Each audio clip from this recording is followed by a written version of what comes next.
পয়গম্বর আরবি সাল্লাল্লাহু আলাইহি ওয়াসাল্লাম জানা দেন, মানুষ যখন মৃত্যুবরণ করে তখন তার আপনজন তাকে কবরের মধ্যে স্থায়ী করে চলে আসে। তখন তার আদম সন্তান ওই মৃত ব্যক্তিকে দাফন করে চলে আসে। এই উম্মতের দল পয়গম্বর কেমন করে বলতেছেন উম্মতের দল? পয়গম্বর বলেন, যখন আদম সন্তান মৃত্যুবরণ করে যখন তার আত্মীয় স্বজন তাকে দাফন করে চলে আসে, আল্লাহ রাব্বুল আলামিনের পয়গম্বর জানা দিলেন তিনটা জিনিস তার সঙ্গে যায়। কয়টা? তিনটা। এ আল্লাহর গোলাম নবীর উম্মত রে, আদম সন্তান যখন কবরের মধ্যে নিয়ে যাওয়া হয় তিনটা জিনিস তার সঙ্গে যায়। এক নাম্বার তার আত্মীয় স্বজন, দুই নাম্বার তার ধন সম্পদ, তিন নাম্বার সালেহ আমল বা বদ আমল আমল যায় তার সঙ্গে। পয়গম্বর বলেন তিনটা আমলের মধ্যে দুইটা আমল দুনিয়ার জমিনের মধ্যে থেকে যায়। এ গোলাম, মাত্র আপনাকে দাফন করা হলে ইতিমধ্যে তিনটার মধ্যে দুইটাই চলে গেল রে বাবা। এ মা, তিনটাই নিয়ে গেলেন কবরের মধ্যে, দুইটাই জমিনের মধ্যে থেকে গেল। শুধুমাত্র সাথে কয়টা? একটা। শুধুমাত্র ভাই মনের দিলের কান্দে শুনতেছেন তো? একটু আসুন আমরা উপলব্ধি করি। ওলামায়ে কেরাম যারা যখন কোরআন হাদিস পড়ে তখন মনে হচ্ছে তারা আযাবগুলো স্বচক্ষে দেখতে পাচ্ছে। কেন? যেরকম আযাব হবে ওই হুবহু এই স্পষ্ট ভাষায় আল্লাহ তাআলা ওহী মাতলু ওহিয়া গায়রা মাতলুর মধ্যে তুলে ধরেছেন। এ ভাই, পয়গম্বর বলেন তিনটা জিনিস আদম সন্তানের সঙ্গে যায়, দুইটা জিনিস আল্লাহর জমিনের মধ্যে থেকে যায়। শুধু একটা মাত্র আল্লাহর ওই বান্দার সঙ্গে কবরের মধ্যে থেকে যায়। এক নাম্বার, তাকে দাফন করার পরে তার আত্মীয় স্বজন চলে আসে। আসে কিনা? আছে। দুই নাম্বার, তার সঙ্গে যে ধন সম্পদ যায় ওই ধন সম্পদ থেকে যায় না, দুনিয়ার মধ্যে এসে যায়। দুনিয়াতে তাই। এই যে খরচা করেন কাপড়ের কাপড়, বাঁশ, এরপর আরো কিছু কত কিছু যায় না, কোদাল শাবল, এগুলো অনেক কিছু যায়। তো এগুলো কি কবরের মধ্যে রেখে আসেন নাকি নিয়ে আসেন? পয়গম্বর বলেন, ও উম্মতের দল, দুই তিনটা জিনিসের মধ্যে দুইটা চলে আসে। এক নাম্বার এক নাম্বার তার আত্মীয় স্বজন চলে আসে, দুই নাম্বার ধন সম্পদ চলে আসে, তিন নাম্বার হলো আমল। ওই আমল গুলি আদম সন্তানের কবরের মধ্যে থেকে যায়। এ ভাই, মাত্র দাফন করে চলে আসার পরে দুইটা আপনার পর হয়ে গেল, একটাই শুধু আপনার আপন। ওই আপনের মধ্যে শুধু আমল। এখন আপনি জানেন না এক আমল না বদ আমল। পয়গম্বর বলেন, সাহাবী আনাস রাদিয়াল্লাহু তাআলা আনহু বলেন, পয়গম্বর জানায়া দিলেন, যখন মানুষ মৃত্যুবরণ করে যখন তাকে দাফন করে চলে আসে, দাফনের করা চলে আসার পর যখন তাকে মাটি দিয়ে চলে আসে, দাফন করে চলে আসে, তখন সঙ্গে সঙ্গে আল্লাহ রাব্বুল আলামিন ওই আদম সন্তানের ভিতরে রূহ নামক নিয়ামত দিয়ে দেয়। আল্লাহ তাআলা তাকে আবার জীবিত করে ফেলে। হাদিসের বর্ণনায় পয়গম্বর বলেন, ওই যে আত্মীয় স্বজন তাকে দাফন করে চলে আসতেছে, তখন ওই ব্যক্তি এমন ভাবে জীবিত হয় যেন তাদের সে ওই জুতার পায়ের আওয়াজ সে শুনতে পায়। কবরের মধ্যে রেখে আসার পরে ভাই, কবরের একটা কিন্তু নির্ধারিত একটা বাউন্ডারি আছে। পয়গম্বর বলেন, তারা দাফন করে চলে আসার পরে যে তাদের রূহ ওই মৃত ব্যক্তির কবরের মধ্যে ওই ব্যক্তিকে রূহ দেওয়া যায়। রূহ দেওয়া হয় কেমন দেওয়া হয়? যেন তার নিজ কান দিয়ে সে শুনতে পাইতেছে যে তারা আমাকে রেখে চলে যাচ্ছে। তারা যাদের আওয়াজ আমি শুনতে পাইতেছি, যাদের জুতার আওয়াজ, স্যান্ডেলের আওয়াজ আমি শুনতে পাইতেছি, তারাই আমাকে রেখে যাচ্ছে। কেমন করা হবে রে ভাই? পয়গম্বর বলেন, তারপরে ওই আল্লাহর বান্দার কাছে দুইজন ফেরেশতা আসে, যারা আমাদের কাছে পরিচিত মুনকার নাকির। দুইজন ফেরেশতা এসে আদম সন্তানকে বসায়, আদম সন্তানকে 3টা প্রশ্ন করে, এটা আমরা জানি কিনা? জানি কিনা?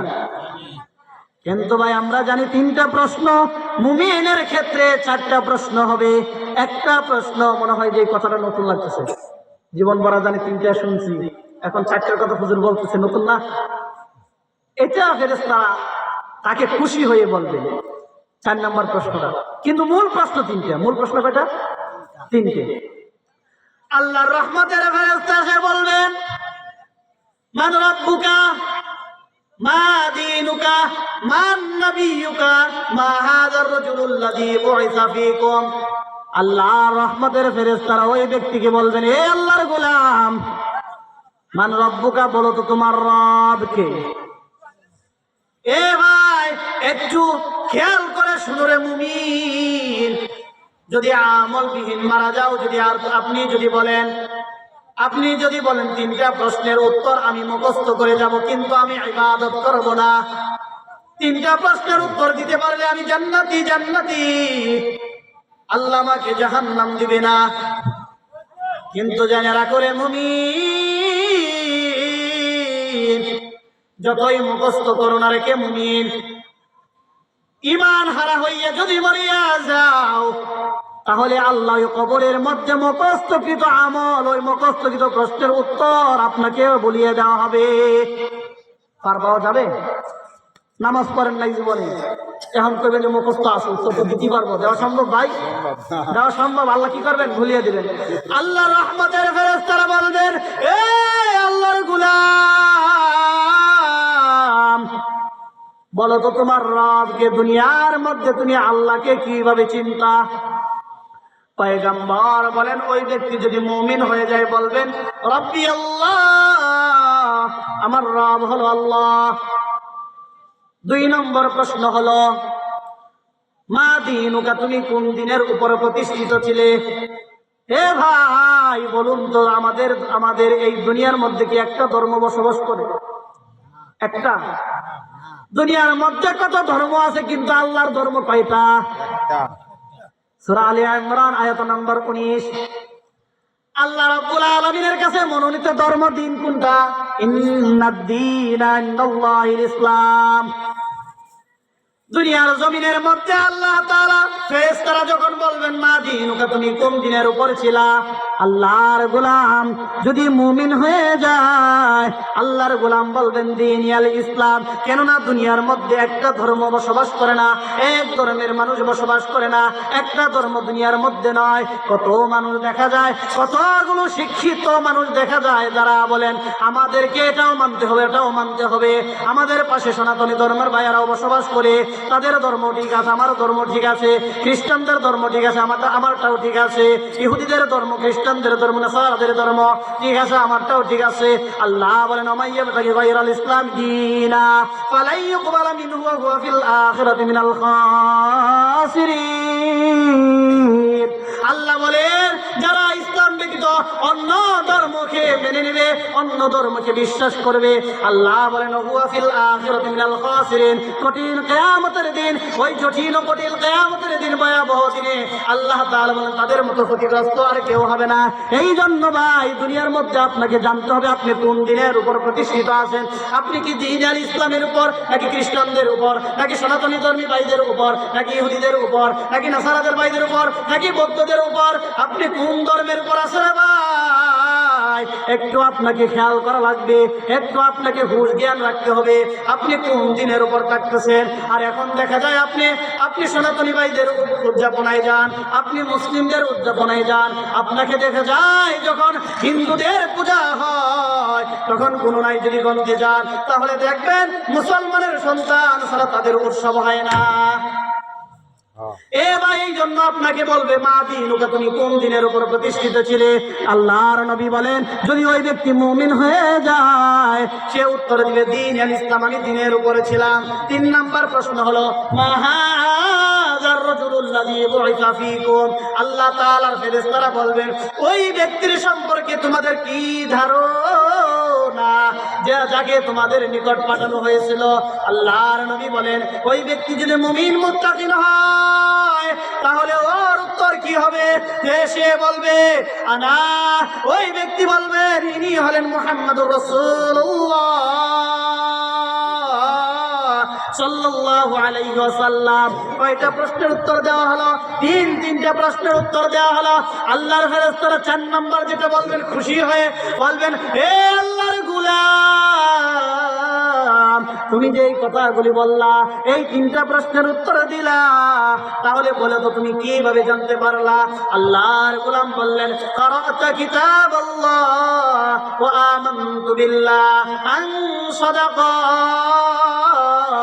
আল্লাহর বান্দা বলবেন, কারাতু কিতাবাল্লাহ, আমি আল্লাহর কিতাব পড়েছি, আমি আল্লাহর কোরআন পড়েছি, আমি আল্লাহর কালামুল্লাহ পড়েছি, আমি আল্লাহর কালামুল্লাহ পড়ে বুঝতে পেরেছি, আমি আল্লাহর কালাম থেকে ইলম অর্জন করতে পেরেছি, আমি আল্লাহর জ্ঞান অর্জন করতে পেরেছি, এই দেখে আমি জানতে পারলাম।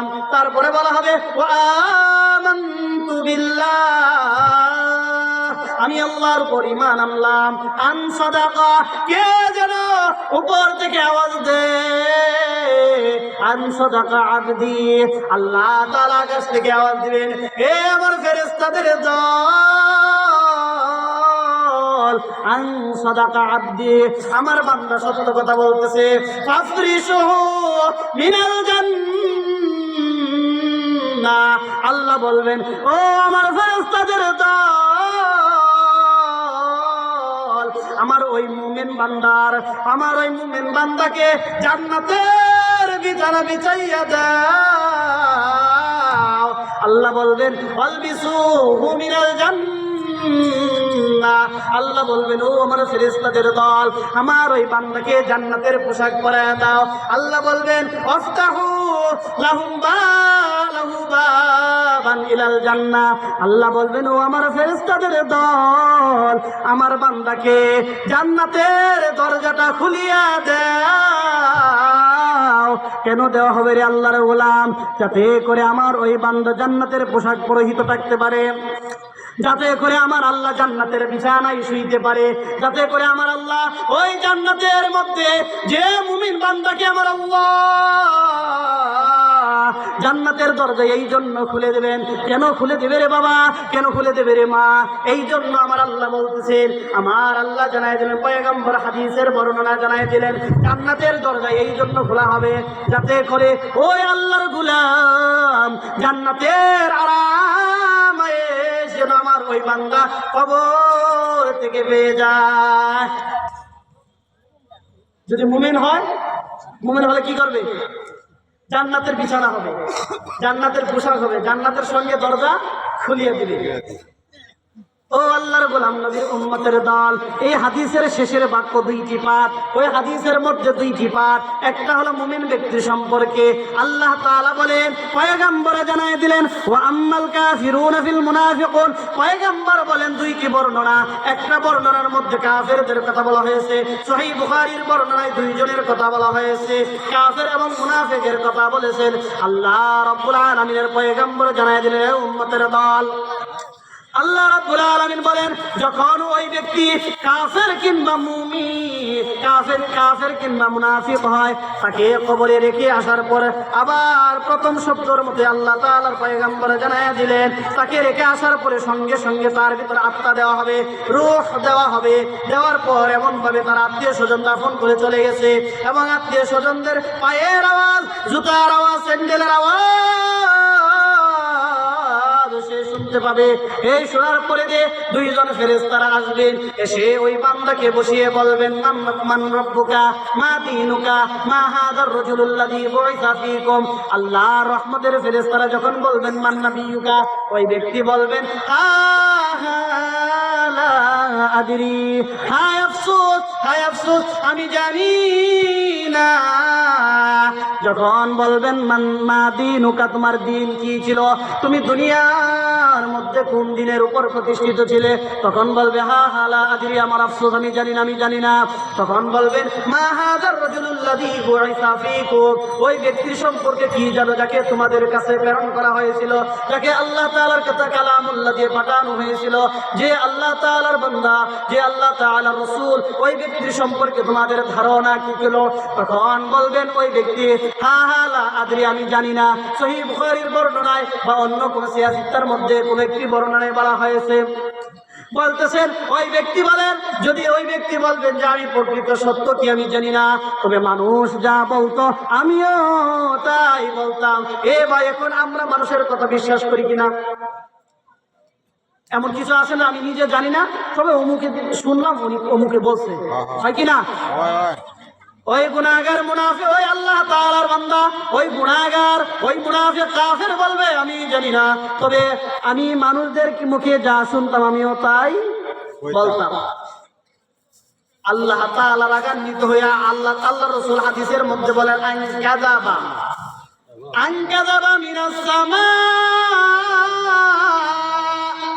আকাশ থেকে কে যেন আওয়াজ দেয়, আকাশ থেকে আওয়াজ দিয়ে বলতেছেন কি? প্রথম মুমিন বান্দার ক্ষেত্রে আল্লাহ বলেন আন সাদাকা আবদি, এই শব্দটা মনে রাখবেন, আন সাদাকা আবদি। আল্লাহ বলেন আমার বান্দা, কি বলেন? আল্লাহ কি বলছেন? আমার বান্দা। ওই ব্যক্তির ক্ষেত্রে আন কাযাবা, আল্লাহ বান্দার কথা এখানে বলেনি। আল্লাহ বলতেছেন আন কাযাবা মিনাস সামা, আল্লাহ রাব্বুল আলামিন আকাশ থেকে বলেন ও মৃত্যু। বান্দা বলছে, বান্দা বলছে। আর মুমিনের ক্ষেত্রে কি? মুমিনের ক্ষেত্রে কি বললেন? আমার বান্দা। দুই তিনটা সন্তানের বাপ হইলে এক দুইটা বজ্জাত হয় কিনা? হয় হঠাৎ হয়, আবার হয়ও না। সবাইকে আমভাবে বলতেছি না, ঢালাও হবে না। না না না হয় হয় হয় বদ সন্তানের পরিচয় দিতে চান কি? বদ সন্তানের পরিচয় দিতে চায় কেউ? বদ সন্তানের পরিচয় কেউ দিতে চায়? আর যদি ছেলেটা ভালো হয় সবাই প্রশংসা করে, ওটা আমার ছেলে। আর খারাপ হয়ে গেলে ওটা মায়ের ছেলে। ভালো হলে ওটা বাবার সন্তান, খারাপ হয়ে গেলে মায়ের সন্তান। তার মানে কি? খারাপের পরিচয় কেউ দিতে চায় না। এই আল্লাহর গোলাম, প্রথম কথা আল্লাহ বলেন আমার বান্দা, পরের কথা আল্লাহ তাআলা জানায় পয়গম্বর বলেন আনকাযাবা মৃত্যুক মিনাস সামা, আকাশ থেকে আল্লাহ বলেন ও মৃত্যুক, ও মিথ্যা কথা বলতেছে।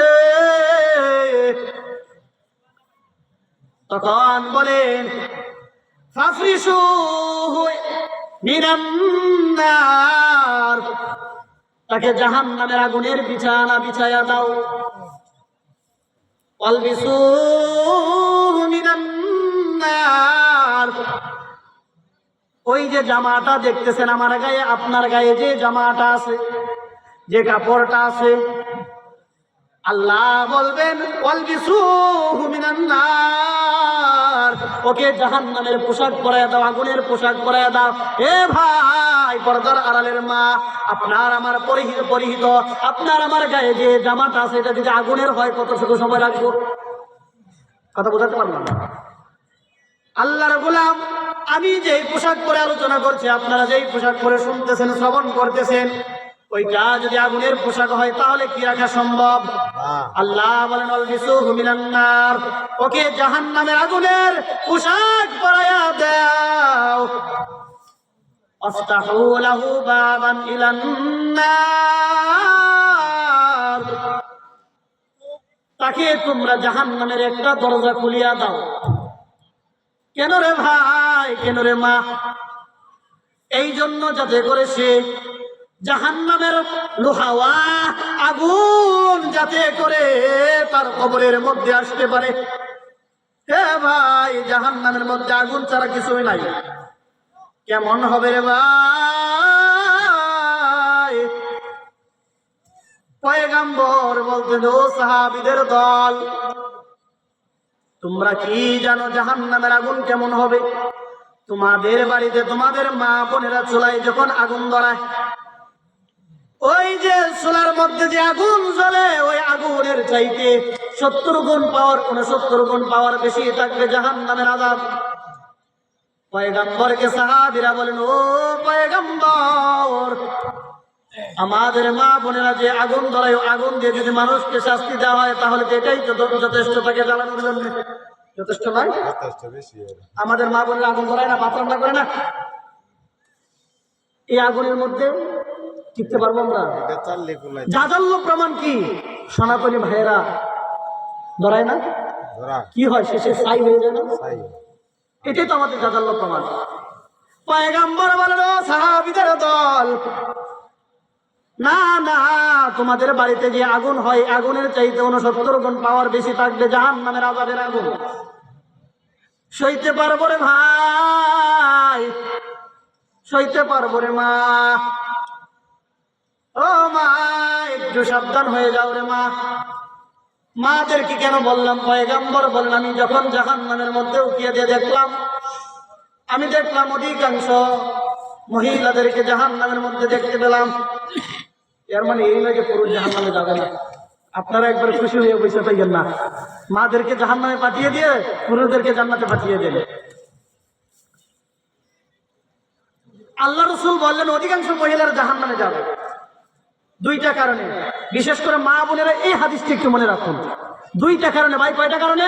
দুইটা গত বছর আমি আলোচনা করেছিলাম কোন বিষয়ে? আপনারা কি আমাকে দেখেছেন? শিরিকের উপর আলোচনা করেছিলাম, কোরআন ও হাদিস থেকে। জানি না কতটা শুধরেছেন আপনারা। দুইটা কারণ কি শেষ করিনি, মূল আলোচনায় যেতে হবে। এক নাম্বার হলো মা বোনেরা বেশি বেশি মানুষকে বদদুয়া দেয় কিছু একটা হইতেই। হ্যাঁ আমি তো আপনাদের এলাকার মানুষই, পার্শ্ববর্তী থানা, তো আমার বাসা আপনাদের বাসাতে কি আঞ্চলিক ভাষায় বলি। হাওড়ের মধ্যে যাচ্ছ, আল্লাহ যেন তোমাকে বাড়িতে না ফিরায়, বলে কি না? তোমার উপর ঠাড়া পড়ুক, বলে কি না? বলে তো বলে কি? সব মিলিয়ে তারা বদদুয়া দেয়। দুই নাম্বার, তারা স্বামীর না শুকরিয়া করে। 20 বছর হয়ে গেল তোমার সঙ্গে বিবাহ বসলাম, আজ পর্যন্ত এক বেলা ভালো বলে খাবার খাওয়াতে পারলা না, ভালো একটা কাপড় কিনে দিতে পারলা না, ভালো একটা শাড়ি কিনে দিতে পারলা না। অমুকের ঘরে দেখো অমুকের বউর কয়টা জোর, কয়টা স্বর্ণ, কয়টা সুখের, কয়টা কাপড়, কত কি আছে অল সুখের হটরুম, ওর ভিতরে কাপড় আর কাপড়, আর আমাকে কি দিয়েছো তুমি? বলে কিনা? ওই জন্য স্বামীর না শুকরিয়া। মা বোনেরা ওইটা থেকে শুধরিয়ে যান, বদদুয়া ছেড়ে দেন, স্বামীর শুকর আদায় করুন। আরে আপনি কিসের অসহায়? আপনি কি হের রাসূল সাল্লাল্লাহু আলাইহি ওয়াসাল্লামের যুগে সাহাবীরা খেতে পায়নি? আরে খেতেই পায়নি তো জামা দিবে কি? খেতেই পায়নি তো কাপড় দিবে কি? আপনার স্বামী তো আপনাকে উলঙ্গ রাখে না। নতুনের জায়গায় পুরাতন তো দিতে পারে, পুরাতন জায়গায় সেরা তো দিতে পারে, সেরা ফাড়া দিতে পারে না, উলঙ্গ রেখেছে। তাহলে শুকর আদায় করুন। যাই হোক, যেটা বলতেছিলাম, যদি জাহান্নামের পোশাকটা হয় তাহলে রাখতে পারবো ভাই? রাখতে পারবো।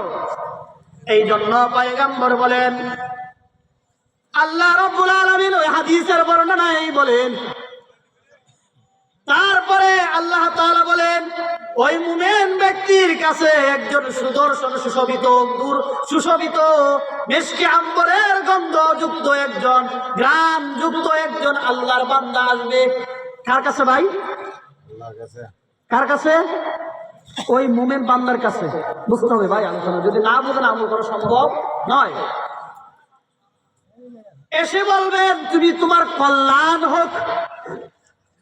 ওই ব্যক্তি বলে, কে রে? কে তুমি? এত সুদর্শন আল্লাহর একজন বান্দা, সুন্দর যে আমার জন্য বার্তাবাহক, আমার জন্য সংবাদ নিয়ে আসলা। ওই ব্যক্তি আল্লাহ তাআলার বান্দা বলবেন, আনা আমালুকা সালেহ। ওই বান্দা হবে, আই বান্দা বলবেন, আমি তোমার সালেহ আমল, নেক আমল। তুমি দুনিয়ার মধ্যে নামাজ পড়েছো, আমি তোমার আমল। রমজান মাসে সিয়াম পালন করেছো, আমি তোমার আমল। যাকাত দিয়েছো, আমি তোমার আমল। হজ করেছো তুমি, আমি তোমার আমল। নেক আমল করেছো, ধন সম্পদ হইতে যাকাত দিয়েছো, তো আমি তোমার আমল। তুমি যা কিছু করেছো, মানুষের সঙ্গে সুন্দর ব্যবহার করেছো, তুমি মানুষের সঙ্গে ভালো ব্যবহার করেছো, দুনিয়াতে ভালো আমল করেছো, আমি তোমার সালেহ আমল। আল্লাহ রাব্বুল আলামিনের বান্দা তার জন্য সুসংবাদ নিয়ে আসবে। তারপরে যাবে কার কাছে? মুনাফিক কাফেরের কাছে গিয়ে বলবে। কে আসবে? কুৎসিত। কি ভাই? কুৎসিত। বুঝেন এটা? কুৎসিত মানে একেবারে কালো, একেবারে কালো, ওর চেয়ে তার কালো কোনো কিছু নেই। এমন একজন আল্লাহর গোলাম আসবে, কুৎসিত কালো, জামার মধ্যে থাকবে কেমন দুর্গন্ধ, যা গান নেওয়া সম্ভব নয়। তার আশেপাশেও কেউ থাকবে না, এমন একজন দুর্গন্ধযুক্ত ময়লা আবর্জনা পরিহিত একজন কাপড়ওয়ালা আসবে, পরিহিত পোশাক পরিধান করে এমন একজন আসবে, এসে বলবে তোমার দুর্গন্ধ, তোমার অমঙ্গল হোক। ওই কবরওয়ালা কাফের মুনাফিক বলবে, কে রে তুমি আমার কাছে এসেছো, তুমি আমার জন্য কল্যাণ নিয়ে আসলা, কে তুমি? সে বলবে আনা আমালুকাল খাবিস, আমি হলাম তোমার দুনিয়াতে করা বদ আমল। কে রে কি বদ আমল? এমন বদ আমল, আমি দুনিয়ার মধ্যে তুমি যে নামাজ পড়ো না এই বদ আমল আমি, যাকাত দেও না এই বদ আমল আমি, হজ করো না এই বদ আমল আমি, পর্দা করো না এই বদ আমল আমি, যাকাত দেও না এই বদ আমল আমি, এই তোমার এই দুনিয়ার মধ্যে মানুষের সঙ্গে ভালো ব্যবহার করো না এই বদ আমল আমি, মানুষকে কষ্ট দিয়েছো এই বদ আমল আমি, মানুষকে ঠকিয়ে চলেছো এই বদ আমল আমি, মানুষকে মেরে খেয়েছো এই বদ আমল আমি, অন্যের জমিকে বুক করেছো এই বদ আমল আমি, অন্যের জায়গাকে দখল করেছো এই বদ আমল আমি। তোমার দুনিয়াতে যত বদ আমল করেছো এই বদ আমল হলাম আমি, এই জন্য তো তোমার এই জন্য তো আমি তোমার বদ আমল সব কিছু তোমার জন্য অকল্যাণ নিয়ে আসলাম। অকল্যাণ হলো কি? ওই হাদিসের বর্ণনায় অকল্যাণ মানে কি, এই অকল্যাণ যত কিছু আছে সব কিছু বদ আমলের ওই ব্যক্তি সে অকল্যাণ নিয়ে আসলে, মানে যদি ওই মুনাফিকের ওই কাফেরের কাছে অকল্যাণ মানে আল্লাহর বিচার হবে কি, আল্লাহ তাআলাকে জাহান্নামের মধ্যে দিয়ে দেবে। আল্লাহ রাব্বুল আলামিন ওই বান্দাকে কি করবেন রে আল্লাহর গোলাম? ওই বান্দার যখন থেকে আল্লাহ বলেন হাদিসের বর্ণনায় পয়গম্বর বলেন আফতাহু লাহু বাবান ইলাল জান্নার, তখন যখন বলা হলো জাহান্নামের সঙ্গে দরজা খুলে দাও, কেন খুলে দেবে? জাহান্নামের মধ্যে যত আযাব আল্লাহ বানাইছে প্রত্যেকটা আযাব ওই কবরের মধ্যে সে পেতে থাকবে, ওই আযাবের মধ্যে সে থাকবে, ওই আযাবগুলি সে কবরের মধ্যে পেয়ে যাবে। এই জন্য পয়গম্বর বলেন, কি বলে গেলেন? পয়গম্বর বলেন, ওই পয়গম্বর তো জানাই দেন সমস্ত পয়গম্বর হলো কি, যত পয়গম্বর উম্মতের কাছে পাঠাইলেন, প্রত্যেকটা মানুষদের কাছে পয়গম্বরদের আল্লাহ তাআলা সতর্ককারী বানাইয়া পাঠাইছে। যত পয়গম্বর তাদের কওমের কাছে এসেছে, যত পয়গম্বর তাদের জাতির কাছে এসেছে, প্রত্যেক পয়গম্বরকে আল্লাহ শুধু একটার জন্য পাঠাইছে, তাদেরকে তোমরা কি করবা? তাদেরকে উপদেশ দিবা। কি উপদেশ দিবা? ভালো আমল করার কথা বলবা, আল্লাহর পর ঈমান আনার কথা বলবা, আল্লাহ তাআলা যা নিষেধ করেছেন তা থেকে যেন তারা বেঁচে থাকে এই কথা বলবা। আপনার আমার পয়গম্বর আপনাকে আমাকে জানাইয়া দিলেন, হে উম্মতের দল একটু ভালো করে খেয়াল করে আল্লাহর গোলাম আল্লাহর পয়গম্বর কি বললেন? ওই কবরের মধ্যে যখন মানুষটা মৃত্যুবরণ করে তখন আমরা খাটিয়া করে কবরে নিই না? খাটিয়া, চাই পায়া, খাটিয়া বা আঞ্চলিক ভাষা কারুল্লা বলে, কারুল্লা, কিন্তু এটা কি? খাটিয়া। খাটিয়ার মধ্যে যখন মানুষকে রেখে ওই মৃত ব্যক্তিকে কবরে নিয়ে যাওয়া হয়, আল্লাহর পয়গম্বর বলেন যদি সে মুমিন হয়, যদি সে ভালো হয়, তখন বলবে আত্মীয় স্বজনদেরকে বলবেন, ও আমার আত্মীয় স্বজনের দল, যাও যাও তোমরা আমাকে তাড়াতাড়ি করে আমাকে দাফন করে চলে আসো, আমি আমার মাওলার সঙ্গে সাক্ষাৎ করব। আর যদি ওই ব্যক্তি মুনাফিক কাফের হয়, সে বলবে ও আমার আত্মীয় স্বজন, তোমরা আমাকে কোথায় নিয়ে যাচ্ছ? নিও না, নিও না, তোমরা আমাকে কবরের মধ্যে নিও না। এত জোরে চিৎকার করে বলবে, কিন্তু তার আওয়াজ কেউ শুনতে পায় না রে ভাই। আমরা শুনতে পাই, কিন্তু সে কথা বলে কখন শুনতে পাই আমরা? হাদিসের মধ্যে পয়গম্বর বলেন ভালো আত্মা হলে, ভালো মানুষ হলে বলবে নিয়ে যাও আমাকে কবরের মধ্যে দাফন করে চলে আসো। আর যদি বদ মানুষ হয় তাহলে বলবে তোমরা আমাকে নিও না। পয়গম্বর অন্য বর্ণনায় বলেন তাকে দাফন করার পরে তার নির্ধারিত স্থান তাকে সকাল সন্ধ্যায় দেখানো হয়, দেখিয়ে বলে মুমিন ব্যক্তি হলে জান্নাত দেখানো হয়। ফেরেশতারা বলে ও আল্লাহর গোলাম, এটাই হলো তোমার বাসস্থান, বিচারের পরে তুমি আল্লাহর জান্নাতে চলে যাবা। কাফের হলে বলবেন তাকে জাহান্নাম দেখানো হবে। ওই জাহান্নাম দেখা মাত্র দুশ্চিন্তার বাজ পড়ে যাবে, আর সে বলবে, মুমিন ব্যক্তি বলবে, আল্লাহ কিয়ামত করে দাও, কিয়ামত হলেই তো আমি জান্নাতে চলে যাব। আর যদি কাফের হয় সে বলবে, আল্লাহ তুমি কিয়ামত করিও না, কেন কিয়ামত হলেই তো আমার জাহান্নামে যেতে হবে। এই জন্য প্রত্যেক মানুষের কবরে সকাল সন্ধ্যায় তাকে জান্নাত জাহান্নাম দেখানো হয়। আল্লাহর নবী বলেন, ও উম্মতের দল, এই কবর হলো এমন একটা জায়গা, নবীর সাহাবী উসমানের নাম কে না শুনেছেন? শুনেছেন? উসমান গনি জিন্নুরাইন। রাসূলের কয় মেয়ে বিয়ে করেছে? কয় মেয়ে? আপনার জামাই যদি ভালো না হয় দ্বিতীয় মেয়ে বিয়ে দিবেন? প্রথম মেয়ে দিয়েছে, মারা গেছে, ভালো না হলে দ্বিতীয় মেয়ে দিবেন? হ্যাঁ? আর যদি ভালো হয় তাহলে তো দিবেন। যদি দেওয়ার নিয়ত থাকে ছেলেটা ভালো আছে, আমলওয়ালা, আমার দ্বিতীয় মেয়েটা দিই, হয় না? অনেকে কিন্তু এরকমটা হয়। আমাদের সমাজে হয়তো অনেকে খারাপ দৃষ্টিতে দেখি। এটা কি খারাপ দৃষ্টি? এই শিক্ষা আমাদেরকে রাসূল দিয়েছেন, সাহাবীরা দিয়েছে। নবীর সাহাবী হযরতে উসমান রাদিয়াল্লাহু তাআলা আনহু কেমন সাহাবী ছিলেন? আল্লাহর নবী বলেন, আমার যদি আরো কোনো মেয়ে থাকতো তাহলে 3 নাম্বার মেয়েটা উসমানের কাছে দিতাম। কয়টা দিছে? একটা, মারা গেছে। দ্বিতীয়টা দিছে, মারা গেছে। আর যদি থাকতো, কি বলছে? সাধারণ সাহাবী নাকি? এই সাহাবীর কথাটা একটু শুনুন। জান্নাতের সার্টিফিকেট প্রাপ্ত সাহাবী কে? উসমান। জানেন কয় নাম্বার খলিফা ইসলামের? কয় নাম্বার? কে বলতে পারেন? উসমান রাদিয়াল্লাহু তাআলা আনহু কয় নাম্বার খলিফা? 3 নম্বর। নবীর সাহাবী হযরতে উসমান রাদিয়াল্লাহু তাআলা যখন কোন কবরের পাশ দিয়ে যায়, উসমানের চোখের পানি দাঁড়ায় দাঁড়ি মুবারক ভিজিয়া যাইত। এত কান্না করেছেন উসমান,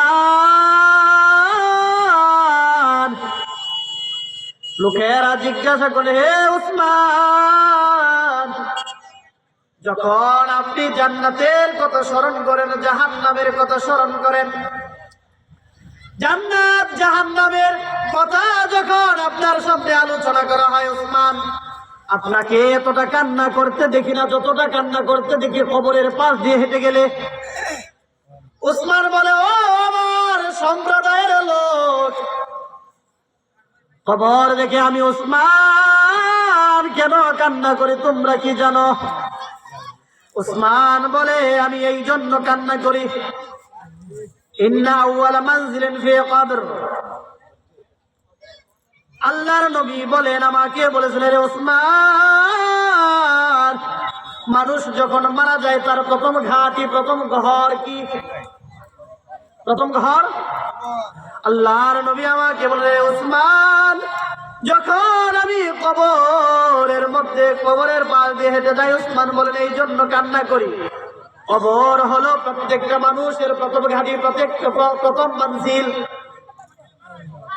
আল্লাহর পয়গম্বর বলেন, ওই কবরের মধ্যে কেউ যদি পার পেয়ে যায়, ওই কবর থেকে যদি কেউ রেহাই পেয়ে যায়, তাহলে প্রত্যেকটা তার পরবর্তী যতগুলো ধাপ আছে, ওই প্রত্যেকটা কবর থেকে প্রত্যেকটা মঞ্জিল গুলো, প্রত্যেকটা ধাপ ওই আল্লাহর বান্দার জন্য সহজ হয়ে যাবে। আর যদি ওই কবরের মধ্যে কেউ গুনাহগার বলিয়া সাব্যস্ত হয়ে যায়, ওই কবরের মধ্যে যদি সে ধরা পড়ে যায়, তাহলে প্রত্যেকটা মঞ্জিল গুলো তার জন্য একটার চাইতে আর একটা কঠিন থেকে কঠিন হতে থাকবে। আমি উসমান কবরের আযাবের ভয়ে এই জন্য কান্না করি, আমি জানি না আমি উসমান ওই কবরের মধ্যে না জানি ধরা পড়ে যাই। কেমন সাহাবী ছিলেন হযরতে উসমান, যে জান্নাতের সার্টিফিকেট পাইছে। এ ভাই পর্দার আড়ালের মা, কেমন সাহাবী জান্নাতি হয়েও সে কান্না করে কবরের আযাবের ভয়। আর আপনার আমি কোনোদিন কবরের কথা স্মরণ হয়েও কান্না করি না। পয়গম্বর হাদিসের মধ্যে বলেন, উসমান বলেন, পয়গম্বর বলেন, কবর এমন একটা ভয়ঙ্কর ঘর, কবর এমন একটা ঘর, আমি পয়গম্বরের কবরের চাইতে ভয়ঙ্কর আর স্থান আমি কোথাও দেখি না। কবর এমন একটা ভয়ঙ্কর জায়গা, কবর এমন একটা জায়গা, এর চাইতে খারাপ দৃশ্য, এর চাইতে ভয়ঙ্কর ঘর আমি উসমান আর জানি না, আমি পয়গম্বর জানি না। এই জন্য আমি উসমান কবরকে দেখে কান্না করি। এ ভাই, উসমান কেমন ছিলেন? আল্লাহর নবী বলেন, আমার উসমান কেমন ছিল জানো রে মুমিন? যখন আল্লাহর নবী যুদ্ধের ময়দানে যায়, আল্লাহর নবী বললেন, কে তোমরা দান করতে পারো, আজকে যুদ্ধের ময়দানে যাব। উমারকে বললে, উমার তুমি কি দান করবা? উমার বললেন, আমি অর্ধেক দান করে দিলাম, আমার বাড়ি ঘর বাড়ি জমি জমা ধন সম্পদ যা আছে সব অর্ধেক দিয়ে দিলাম। আবু বকরকে বললেন, হে আবু বকর তুমি কি দান করবা? ও পয়গম্বর, আমার যা আছে আমি দিয়ে দিলাম। বাড়িতে কি আছে? বাড়িতে আল্লাহ এবং তার রাসূল আছে। আর আপনারা দান করেন মসজিদ মাদ্রাসায়, এটা বলেন হুজুর আমাদেরকে দানের দিকে নিয়ে যাইতেছে। জি না, ওইটা আমার কথার প্রেক্ষাপটে চলে আসছে। আবু বকর কেমন ছিলেন? পয়গম্বর বন্ধু হিসেবে আবু বকরকে গ্রহণ করেছিলেন। হিজরত কাকে নিয়ে করলেন? আবু বকর বাড়িতে কোনো কিছু রেখে আসে নাই, কাকে রেখে আসে? আল্লাহ। উসমান, হে উসমান তুমি কি দিবা?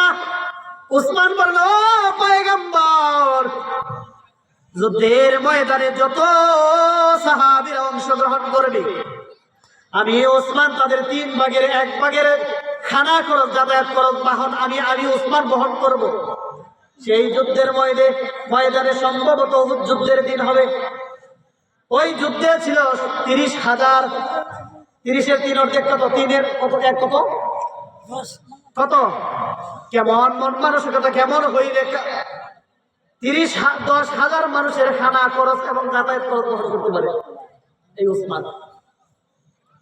আল্লাহর নবী বলেন, ও উম্মতের দল, কবর হলো এমন একটি জায়গা, কেমন জায়গা, কবর কাউকে চিনে না শুধুমাত্র নেক আমল ছাড়া। আল্লাহর গোলাম, মৃত্যুর পরে আপনার আমার বাসস্থান হলো কবরের মধ্যে। আল্লাহর নবী বলেন, ওই মুমিন ব্যক্তির কবরকে প্রশস্ত করা হবে। কেমন প্রশস্ত করা হবে? চোখের দৃষ্টি যতটুকু পর্যন্ত পৌঁছায় ততটুকু আল্লাহ তাআলা ওই মুমিন ব্যক্তির কবরকে প্রশস্ত করে দেবে। আর যদি কাফের মুনাফিক হয় তাহলে তার কবর কেমন হবে? তার কবরকে সংকীর্ণ করা হবে। এমনকি তার কবরকে পয়গম্বর বলেন, তার কবরকে এমন সংকীর্ণ করা হবে যা তার 2 পার্শ্ব একত্রিত করে ফেলবে। আযাবের কারণে সে এত জোরে আওয়াজ দিবে, কবরের আওয়াজ এত জোরে চিৎকার করবে, পয়গম্বর বলেন ওই চিৎকারের কারণে দুনিয়ার সমস্ত পশু প্রাণী তার এই কষ্টের আওয়াজ শুনতে পায়।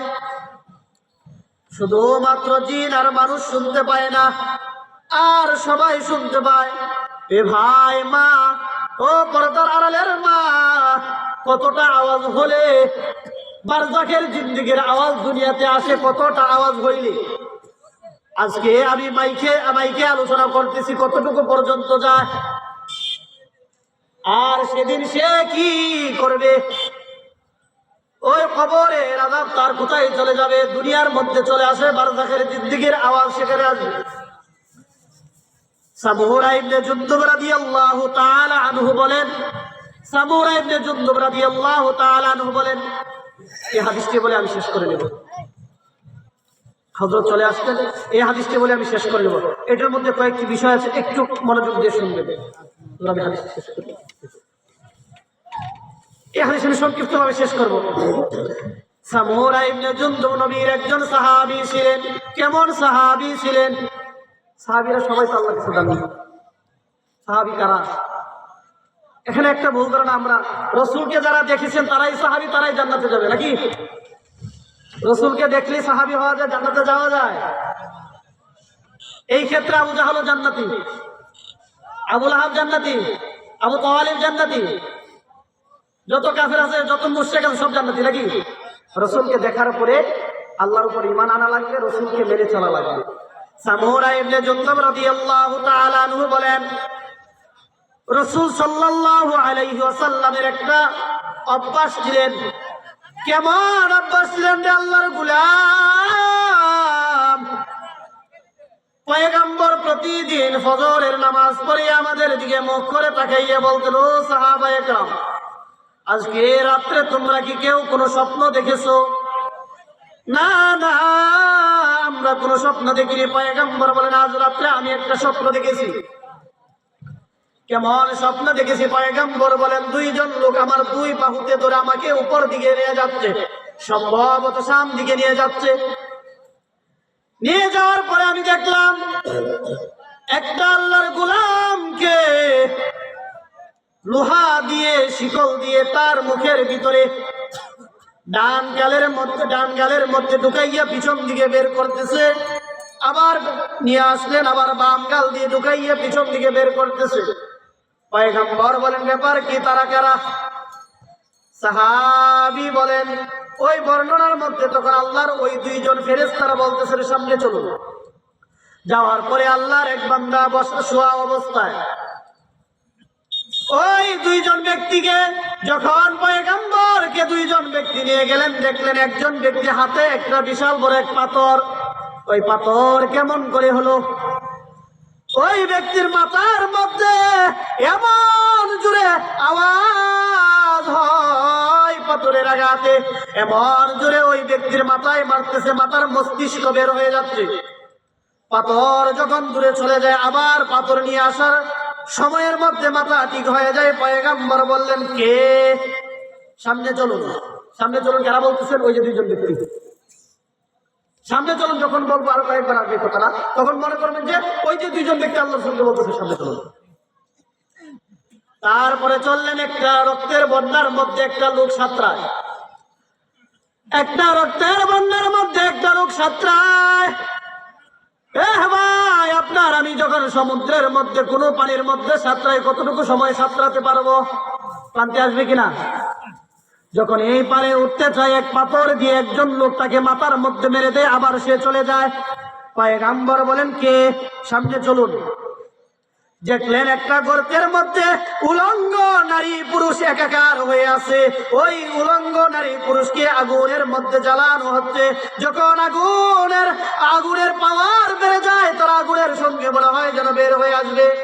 যখন নিস্তেজ হয়ে যায়, আবার ভিতরে চলে যায়। পয়গম্বর বলেন, কে? সামনে চলুন। তখন বলতেছেন, যাওয়ার পরে দেখলেন একটা গাছ, ওই গাছের মধ্যে আল্লাহর সুদর্শন একজন বান্দা বসা। আশেপাশে কতগুলো মানুষ আছে। আরো 3টি পাঠ রয়েছে, ওইটার সঙ্গে সম্পৃক্ত নয়, হাদিস একই। তো আমরা আমাদের আলোচনার বিষয়ের সঙ্গে এই 4টা বিষয় মনে রাখবেন, এটা সম্পৃক্ত। এটা বলে শেষ করে নিয়ে যাচ্ছি। তখন বললেন, ও আল্লাহর গোলাম। পয়গম্বর বলেন, এবার তো অনেক কিছুই দেখাইলা, এবার তোমাদের পরিচয় দাও। আর ওই যে 4জন ব্যক্তি এক এক করে দেখাইলা, তারা কারা? বলতেছেন, ও পয়গম্বর, বসা ব্যক্তি যাকে লোহা দিয়ে যার গালের ভিতর ঢুকিয়ে, মনে আছে? কথা মনে আছে? গালের ভিতর ঢুকাইয়া, ডান গালে ঢুকাইয়া পিছন থেকে বের করে আবার নিয়ে আসে, আবার বাম গালে ঢুকাইয়া ভিতর দিকে নিয়ে আসে। ওই ব্যক্তি হলো মৃত্যুক। কে ভাই? কে? মৃত্যুক যে মিথ্যা কথা বলতো, ওই ব্যক্তির দ্বারাই দুনিয়ার জমিনে মিথ্যা কথা ছড়িয়ে পড়তো, মিথ্যা কথা বলতো, মিথ্যা রটনা করতো, একের কথা অন্যের কাছে হাসা মিশা সব লাগাইছে। ওই ব্যক্তি মিথ্যা কথা বলতেছে, কিয়ামত পর্যন্ত তাকে এইভাবেই শাস্তি দেওয়া হবে। 2 নাম্বার দেখা হলো, যে ব্যক্তি শোয়া অবস্থায় পাথর দিয়ে মস্তিষ্ক বের করে দিচ্ছে, ওই ব্যক্তি হলো এমন ব্যক্তি যে ব্যক্তি কালামুল্লাহ শিখেছে কিন্তু ওই কালামের উপর আমল করতে পারে নাই, সারা রাত ঘুমিয়ে আছে, ফজর পড়ে নাই, নামাজ পড়ে নাই, নামাজ না পড়ে কালামুল্লাহ শিখেছে। তার মানে যারা শিখছে না তাদের জন্য কি নয়, যারা শিখে নাই তার জন্য নয়। এটা খেয়াল করুন, যারা নামাজ পড়ে নাই, নামাজ না পড়ে ফজরের বেলায় ঘুমিয়ে আছে, যারা নামাজ পড়েনি, এখন তো শীতের দিন লেপের তলতে উঠতে মন চায়, আর যাদের বউ আছে তার ভালো লাগে না। অল্প সময়ের শান্তির জন্য ভাই তুমি কতটা সময় আযাবের মধ্যে থাকা লাগবে। আল্লাহর পয়গম্বর বলেন, ওই 2 জন ব্যক্তি জানায় দিলেন, যে ব্যক্তি ফজর বেলায় আরামে কাটাইছে কিন্তু নামাজ পড়ে নাই, ওই ব্যক্তি কেমন ছিল। 2 নাম্বার ব্যক্তি হলো ওই ব্যক্তি দিনের বেলায় আমল করে নাই। 1 নাম্বার মিথ্যা কথা বলতো, 2 নাম্বার ওই ব্যক্তি আমল করে নাই, ফজর না পড়েই শুয়ে আছে, ফজর না পড়ে আরামে ঘুমের মধ্যে রাত কাটাইছে। 3 নাম্বার হলো যে ব্যক্তি রক্তের বন্যার মধ্যে সাঁতরাইলেন, ওই ব্যক্তির হলো সুদখোর। কে ভাই? আপনাদের এলাকায় কোনো সুদখোর নাই? সুদখোরের শাস্তি ওইটা হলো শুধুমাত্র আলমে বারজাখ, মানে কবরের শাস্তি। কিয়ামতের কোনো বাসনা বাকি আছে? যে দুনিয়ার জমিন থেকে তাওবা বিন সুদ খেয়েছে, কিন্তু বোঝার পরে যখন উলামায়ে কেরামের মুখ থেকে শুনেছে সুদ খাওয়া হারাম, তারপরে সে ছাড়ে নাই, ওই ব্যক্তি রক্তের সাগরে সাঁতরাবে। সুদ খাওয়া ছেড়ে দেওয়া লাগবে না। 4 নাম্বার হলো কি, ওই যে আপনি একটা গর্তের মধ্যে দেখলেন আগুনের মধ্যে জ্বলতেছে, উলঙ্গ নারী পুরুষ তারা কারা? তারা হলো বেবিচারিণী, যারা জেনা করত। ঘরে বউ আছে, তারপর বাহিরে পরকিয়া করে কিনা, তারপরেও এই জেনার মধ্যে লিপ্ত হয় কিনা, অনেকভাবে বিভিন্নভাবে লিপ্ত হয়, তাদেরকে কবরের মধ্যে আগুনের শাস্তি দেওয়া হবে। আর আসলটা বাকি আছে না ভাই? কবরের মধ্যে যখন কিয়ামত সংগঠিত হয়ে যাবে, তারপরে আল্লাহ তাআলা বিচার ফয়সালা করবেন, তখন বিচার দেখা যাবে কে জান্নাতি আর কে জাহান্নামী। এখন কিয়ামত কবে হয় তা কি আমরা জানি, কিন্তু কিয়ামত হবে এটা সত্য না মিথ্যা? কিয়ামত যে হবে এটা সত্য না মিথ্যা? কিয়ামত হবে, কখন হবে এটা বলা যায় না। ভাইজান, পর্দার আলের মা ও বোনেরা, আমি যতটুকু কথা বলেছি সকলের কাছে ক্ষমার দৃষ্টিতে দেখবেন। আমার কথা যদি কোনো ভুল হয়ে থাকে বা কষ্ট পেয়ে থাকেন, আমি ছোট মানুষ, বড় বড় ওলামায়ে কেরাম সোনারা কথা বলবেন, আপনারা শুধু আমার জন্য দোয়া করবেন। মা বোনদের কাছে বলতেছি, খাস করে দোয়া করবেন আল্লাহ তাআলা যেন দ্বীনের জন্য কবুল করে, যাতে আপনাদের কাছে সঠিক বার্তা পৌঁছাতে পারি। এবং ওলামায়ে কেরামদের জন্য দোয়া করবেন, যে বা যাহারা যে সমস্যার মধ্যে আছে, নির্যাতিত আছে, যে কোনো পরিস্থিতি আছে, আল্লাহ তাআলা যেন তাদেরকে হেফাজত করেন। আল্লাহ তাআলা আমাদেরকে এই সংক্ষিপ্ত আলোচনার উপরে, প্রথম কিন্তু একটা কথা আপনাদেরকে বলেছিলাম, যতটুকু সময় চলবে ততটুকু আপনারা শুনতে ইচ্ছুক, তখন আপনারা বলছিলেন ইনশাআল্লাহ, বলছিলেন কিনা? যাই হোক, তাহলে আপনারা, আল্লাহ তাআলা আমাদের সবাইকে, প্রথম আমি নিজেকে, তারপরে আমাদের সবাইকে আল্লাহ তাআলা আজকে যত আলোচনা হবে, আমরা যা শুনবো পরবর্তীতে, এবং এক কথায় কোরআন ও হাদিসের যা আমরা শুনবো, প্রত্যেকটা আলোচনার উপরে, প্রত্যেকটা কথার উপরে যেন আল্লাহ তাআলা আমাদের সবাইকে আমল করার তৌফিক দান করুন। সবাই বলেন আল্লাহুম্মা আমিন। ওয়া আখিরু দাওয়ানা আলহামদুলিল্লাহি রাব্বিল আলামিন। আসসালামু আলাইকুম ওয়া রাহমাতুল্লাহি ওয়া বারাকাতুহু।